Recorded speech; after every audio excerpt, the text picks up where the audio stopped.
So kabahay, if you are still looking another property investment here in Alabang, Muntinlupa City, we are still here at the Versailles, Alabang. This is Antoinette model. It has a lot area of 278 square meters and 237 square meters floor area. Let's check our Antoinette model. So kabahay, before we proceed, so we are now here at the carport area. As you can see, covered ang carport area. Ang ating flooring ay merong pebbles and non-skid tiles, and it can fit 4 cars. So kabahay, let's check our setback. So this is in access going to our service area. So since this is a single detached property, we had an ample space where you can place another set of garden or landscape area.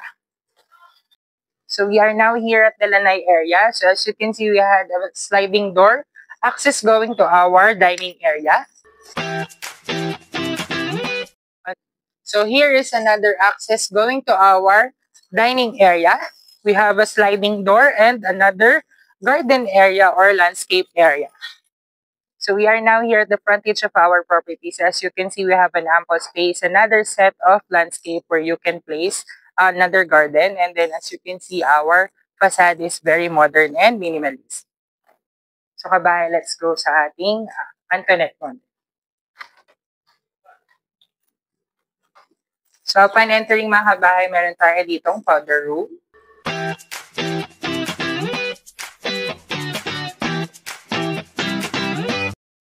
So here is the living area of our Antoinette model. So as you can see, we have a furnitures na included dito sa ating model house.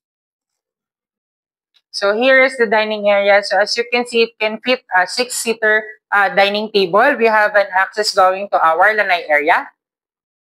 So the good thing here at the ground floor mga kabahay, meron tayong ample space where you can place a workplace or a study area. So kabahay, we are now here at the kitchen area. So as you can see, this is a very spacious kitchen area. It has a gas range here, built-in cabinets, and we have also here a maid's room with own toilet and bath. This is the maid's room here at the ground floor. So as you can see, it can fit a single-size bed. It has an own toilet and bath.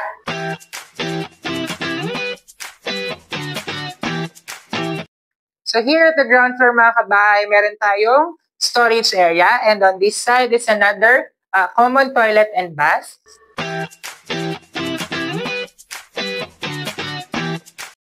So let's check mga kabahay ang ating second floor. So dito sa ating staircase, it is made of concrete and wood. Ang railings natin is combination of metal and wood. We also have fixed window for natural lighting. And we have a space for chandelier.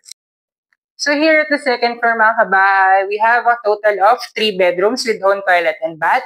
And on this side, as you can see, you have another set of living area. Let's check bedroom number 1. So as you can see dito sa ating bedroom number 1, it can fit a queen-size bed. And then we have an access going to our balcony. We have a built-in cabinet. And of course, we have our own toilet and bath.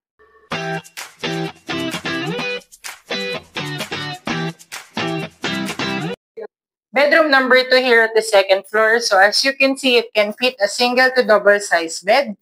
We also have a built-in cabinet on the side. And then we have a big window here for natural lighting and proper ventilation. On this side naman mga kabahay is the own toilet and bath here at the bedroom number 2.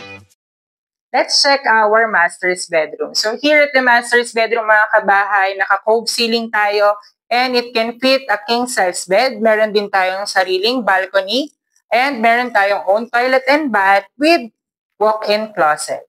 Let's have a quick tour here at the master's walk-in closet and toilet and bath.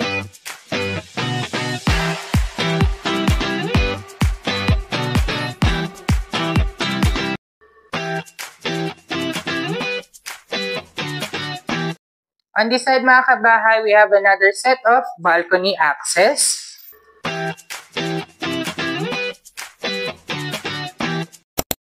So kabahay, if you are interested to view this Antoinette model here at the Versailles in Alabang, please send us a message at 0916-518-4710. I am Juan Tapacan of Exosia Properties, your PRC and this is the accredited salesperson. Thank you.